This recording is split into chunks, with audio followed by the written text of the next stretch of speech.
What's up mga kabrad? Ito na yung niluto kong tuyo. Tuyo. Tapos, syempre, itlog ang ulam.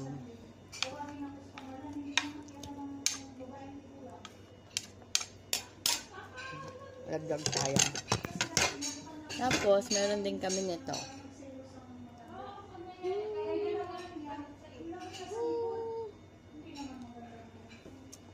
Kain tayo.